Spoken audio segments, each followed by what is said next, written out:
Boa noite. Bem, agradeço a presença de vocês aqui na Realizações. Bem, esse espaço está inaugurando hoje com o lançamento do livro do Ângelo Monteiro, que é um poeta e filósofo alagoano que vive no Pernambuco. O Olavo vai fazer uma apresentação do Ângelo e da sua obra, né, para vocês conhecerem ele aqui em São Paulo, que ele é muito conhecido no Nordeste. E agradecer a presença de vocês nesse espaço, que o nosso objetivo, além da editora, Realizações, que vem com suas publicações, cursos, eventos, nós vamos ampliar agora com esse espaço. Nós teremos aqui uma livraria, o café, que futuramente vai estar funcionando, e o auditório, onde teremos trabalhos artísticos, né, teatro, recitais, música, shows. Então, nós vamos estar dando início a vamos dizer assim, a esse espaço cultural a partir de agora, né? Então, vou passar a palavra ao Olavo, que vai apresentar o nosso palestrante, o Ângelo Monteiro, que vai falar de sua obra também, tá bom? Então, uma boa noite, bem-vindos a Realizações.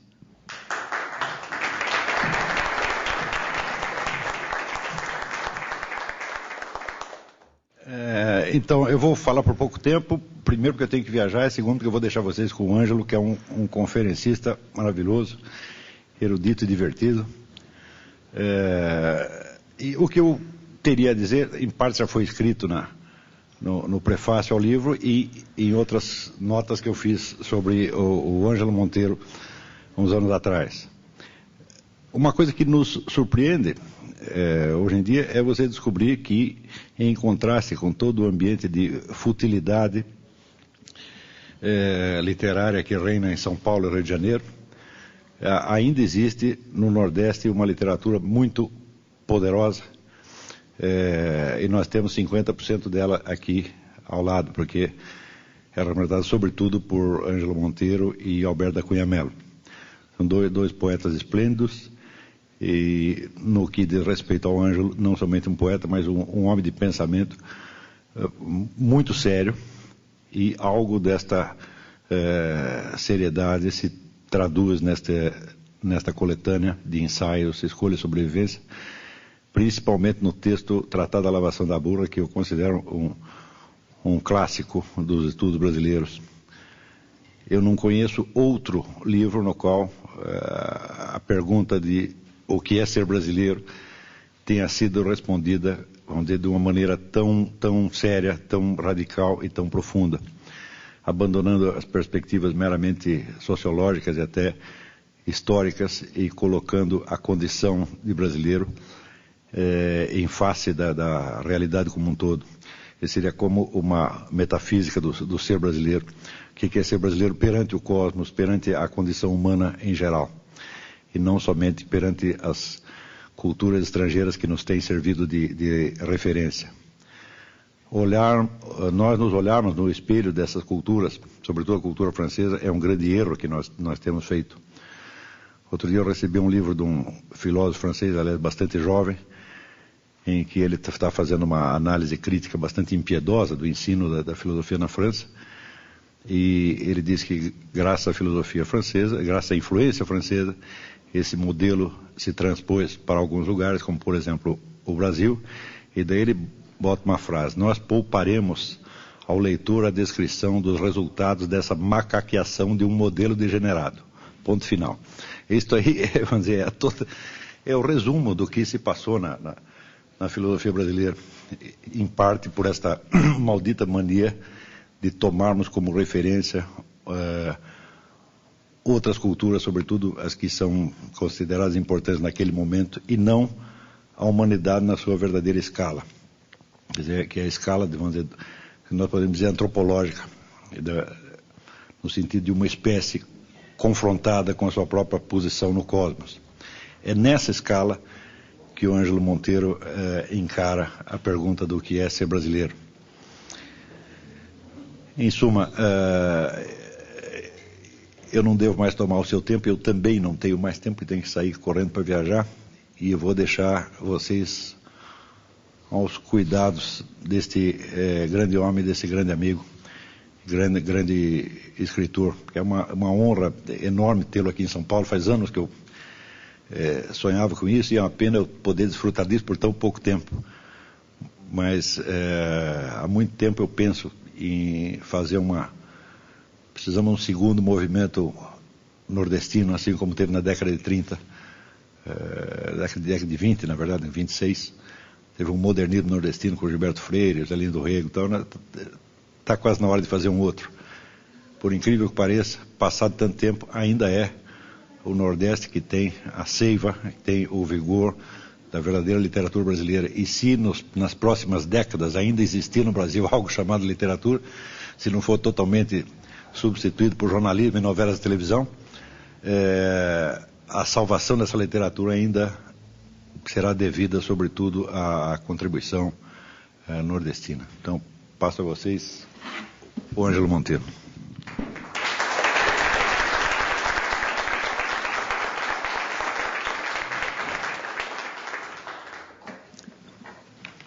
Em primeiro lugar, eu agradeço a presença de vocês.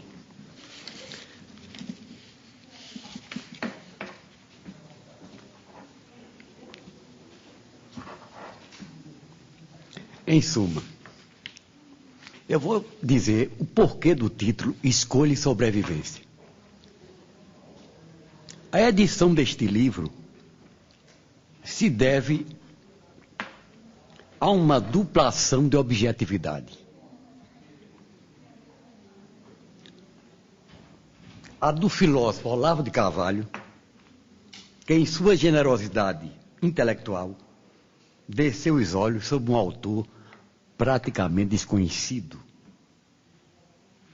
e estendeu seu paciente desvelo até a corrigenda monótona de algumas partículas excessivas no texto. Ou seja, ele teve o cuidado.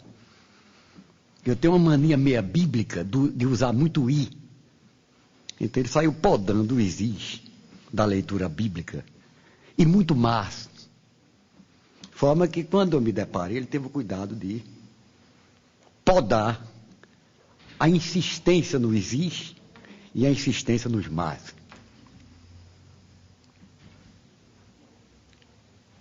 E a do editor, Edson Manuel de Oliveira Filho, que após imaginar a teatralização da primeira parte deste livro, teve ainda a coragem de editá-la. É preciso dizer que assim que eu vi a capa, a minha primeira sensação foi de desmaio, quase que eu desmaiei quando vi a capa.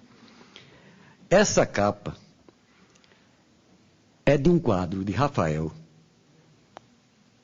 Leão X e dois cardeais.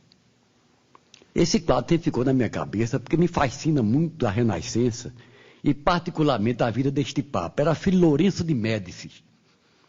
Para dizer o amor que ele tinha à arte, ele chegou. Quando ele viu um Camafeu de Cellini, uma obra de arte, ele mandava badalar todos os sinos de Roma.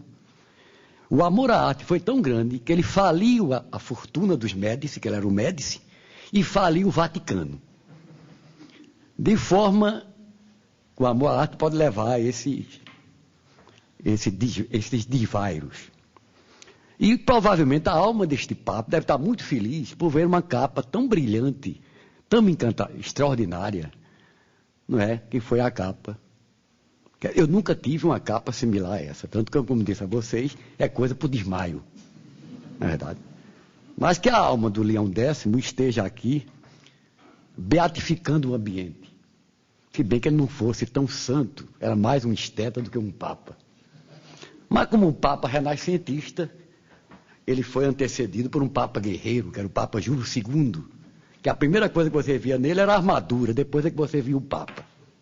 Bem, falei primeiro de objetividade, porque no atual momento histórico brasileiro, é uma palavra que perdeu há muito a sua serventia, na quase total dificuldade das coisas serem objetos para algum sujeito, já que todas passaram a ter o mesmíssimo valor. E a consciência valorativa foi sendo substituída paulatinamente pelo trotuar histérico das celebridades da hora, e poucos entre nós hoje sentem ou pensam por si mesmos, o que é uma tragédia. Falei depois em generosidade, porque ela pressupõe, antes de tudo, o desapego das amarras do eu para a captação do outro em seu próprio universo. E também o reconhecimento como doação de sentido. Em terceiro lugar, falei em coragem. Coragem de que partilham tanto o Olavo quanto o Edson, que tive a surpresa, não sabia, que o homem é doutor em teatro. Estudou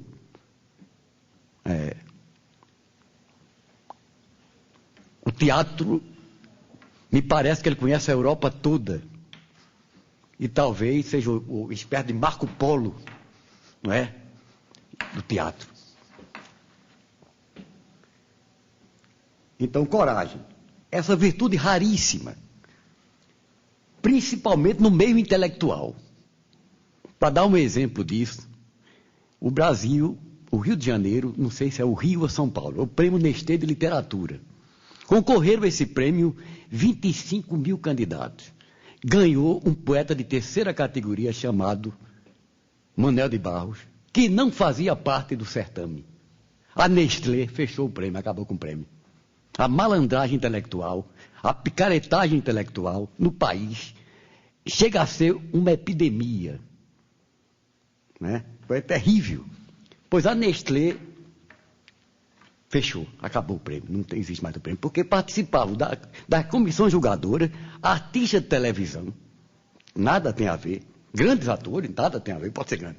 Mas você não vai julgar o conto, a novela, o romance, a poesia, com artista de televisão. Eles têm o seu valor no seu meio. É como se chamasse, por exemplo, um engenheiro para julgar uma obra de teatro. Ou um matemático para, a não ser,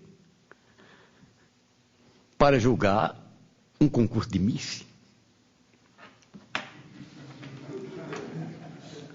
Foi bem. Então, falei em coragem, a virtude raríssima, principalmente no meio intelectual, pautado com frequência pelo unanimismo do discurso vigente, e pela estranheza abissal por tudo aquilo que não for o ramerrão de costume. Desde que eu conheci o Olavo, eu pensava que eu era doido. Porque será possível, só eu penso diferente? Todo mundo seguindo aquele discurso, de alguma coisa estava comigo errado. Depois eu tenho a felicidade de conhecê-lo e de ler seus livros, eu me senti menos só. Não é? Porque praticamente, não é, o discurso que a gente já conhece, quando não é o positivismo, que é o único país do mundo cuja bandeira tem letreiro, é a bandeira brasileira. O positivismo, vou dar um exemplo, o positivismo morreu na França há muito tempo, ninguém sabe quem é Augusto Comte.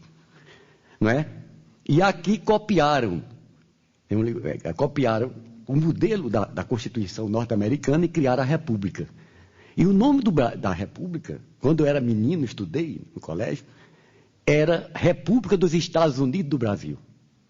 Quer dizer, copiaram o modelo e o nome do país. Foi quando, com a ditadura de 64, a inteligência do general substituiu por República Federativa do Brasil. Então, agradecemos esse general, o país ter voltado a ter o verdadeiro nome, República Federativa, já que não é mais monarquia, né? Pois bem. Então, o título desse livro seria outro, não fosse o fato de, numa conferência de Olavo de Carvalho, na Fundação Joaquim Nabuco, em Recife, a 13 de maio de 1998, ter me soado com a música nos ouvidos esta sentença exemplar, que lhe serve de epígrafe. Sobreviver é escolher, e escolher é renunciar. Assim nasceu o título, Escolha e Sobrevivência. Como lutador incansável de todas as causas tidas por perdidas,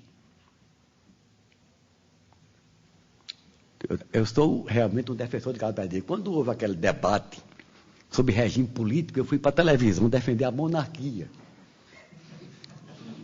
Por Por uma razão muito simples. Primeiro, pelo nível cultural. Não vou comparar o nível cultural dos nossos presidentes, especialmente do atual, com o nível cultural de Pedro II e até mesmo Pedro I, que era músico.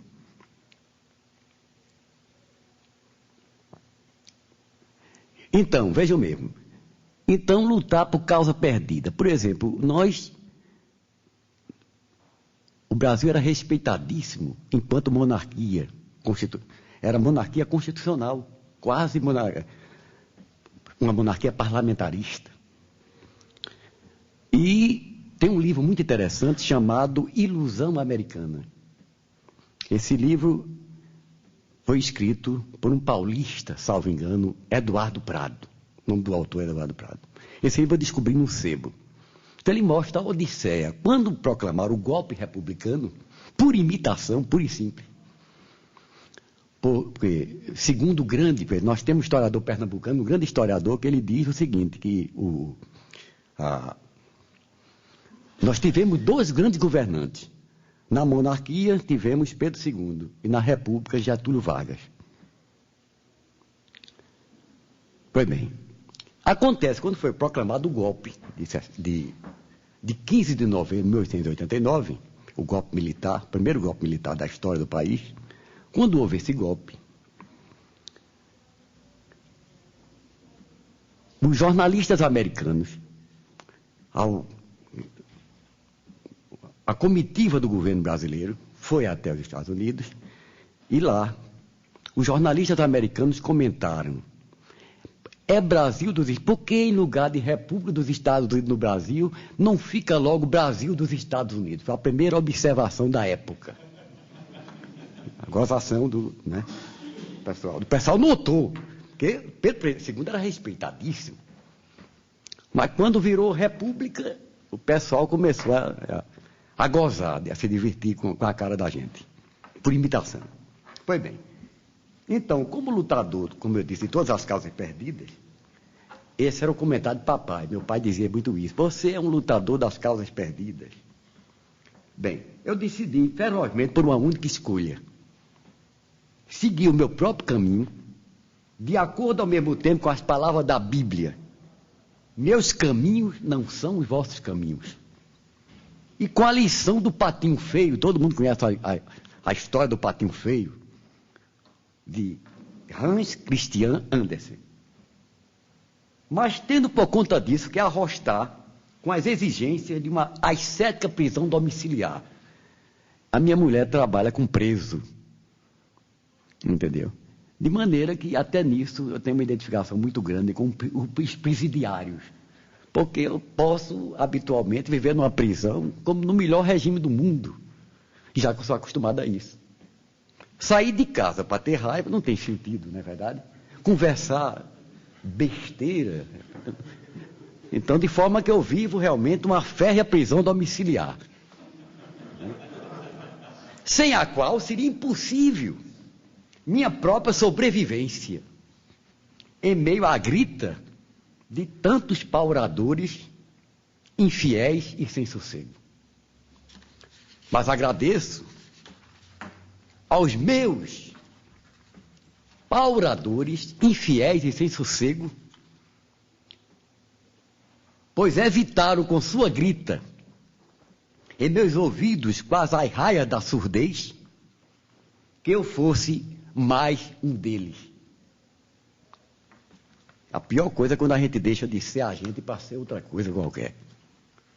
Acredito que a verdadeira comunhão é uma partilha de dons e não um mergulho insensato em qualquer forma de coletivismo, e muito menos na coletivização das consciências, numa única direção, a direção ideológica.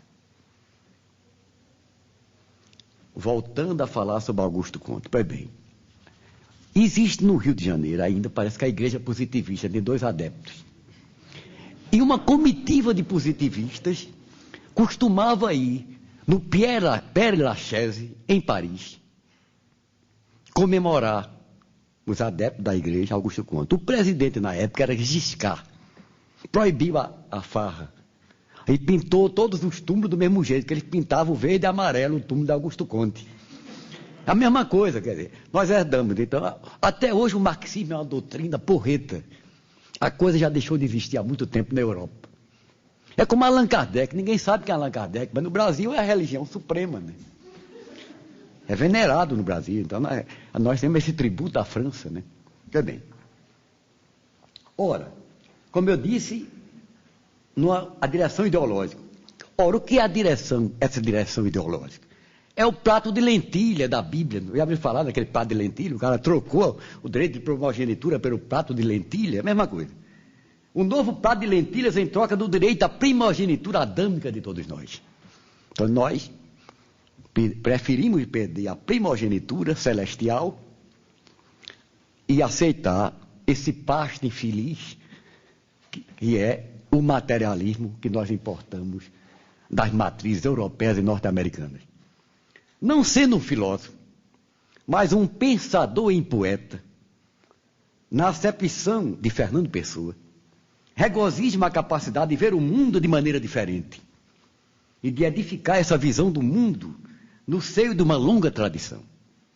Pois, não sendo propriamente um filósofo, não me abandonam os sentimentos da filosofia para fazer uso das palavras do mestre Evaldo Coutinho em um dos textos introdutórios deste livro. Um livro que, na realidade, se constitui de 3 partes. A primeira se centra numa crítica da cultura brasileira, em tal estado de barbárie, que qualquer busca de transcendência se resolve na não transcendência de coisa nenhuma. A segunda é um conjunto de ensaios sobre alguns nomes e valores mais significativos da cultura ocidental, no passado como no presente, tanto no Brasil quanto no exterior. E a terceira, representando uma tentativa de salvação estética de tudo quanto foi relegado para os porões de uma história que já não conseguimos acompanhar como Dante. Na ausência de uma paideia que reconstitua valores, sem os quais o homem não encontrará nenhuma sobrevivência espiritual, por lhe faltar justamente a escolha do que é mais necessário, segundo a sentença de Jesus de Nazaré. Buscai primeiro de tudo o reino de Deus e a sua glória, e as demais coisas vos virão por acréscimo.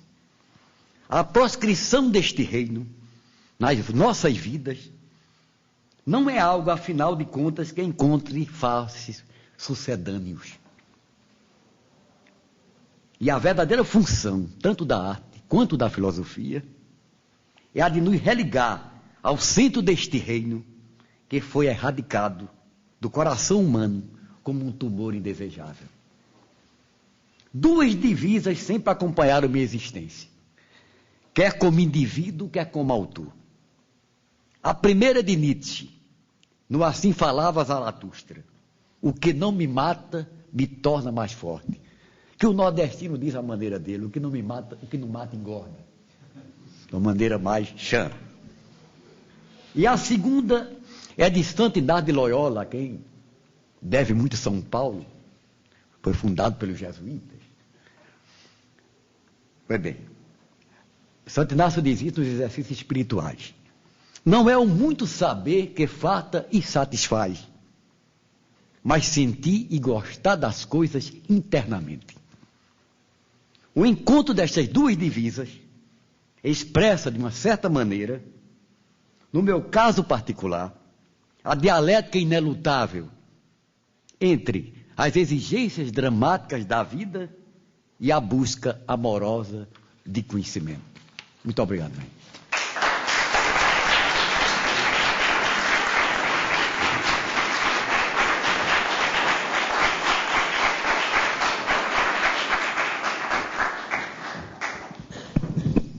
Bem, pessoal, agora o Ângelo vai dar os autógrafos para quem quiser, ele estará aí no café.